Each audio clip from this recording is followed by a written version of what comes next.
Souvenir. En raison de son âge avancé, le roi lion n'était plus le roi craint et respecté des animaux.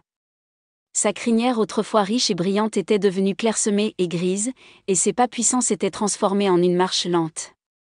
Cependant, dans le cœur des habitants de la forêt, il restait un symbole de courage et de sagesse. Après sa retraite, la forêt semblait plus calme, mais chaque animal gardait vivant le souvenir des jours où le roi lion veillait sur eux. Les histoires de ses actes héroïques circulaient parmi les jeunes générations, qui le regardaient avec admiration. Cependant, le lion sentait qu'il manquait quelque chose. Les journées semblaient longues et monotones, et les visites de ses amis, bien que pleines d'affection, ne parvenaient pas à combler le vide de son âme.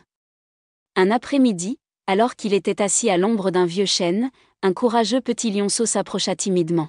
« Pourquoi es-tu triste, monsieur Lion ?» demanda le lionceau avec de grands yeux curieux. Le lion soupira profondément. « Les jours où je me sentais utile me manquent.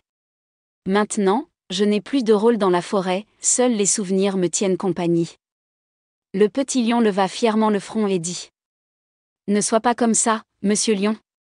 Tu as été et seras toujours important pour nous. Tu nous as appris à être justes, courageux et à nous protéger les uns les autres. Tes histoires nous inspirent chaque jour. » Monsieur Lion regarda le lionceau et sourit pour la première fois depuis longtemps. Dans les yeux de ce lion, il vit l'avenir de la forêt, mais aussi son propre héritage. À ce moment-là, il comprit que chaque étape de la vie a sa beauté. La vieillesse n'était pas une fin, mais une bénédiction, une chance de partager la sagesse acquise au fil des ans. Ainsi, le roi lion retrouva sa joie, racontant à ses lionceaux des histoires du bon vieux temps, conseillant les plus jeunes animaux et leur apprenant à chérir chaque instant. Et la forêt résonna à nouveau de rire et de bonne humeur, car le roi n'était pas seulement un souvenir, il était l'âme vivante de l'endroit qu'il aimait tant. La fin.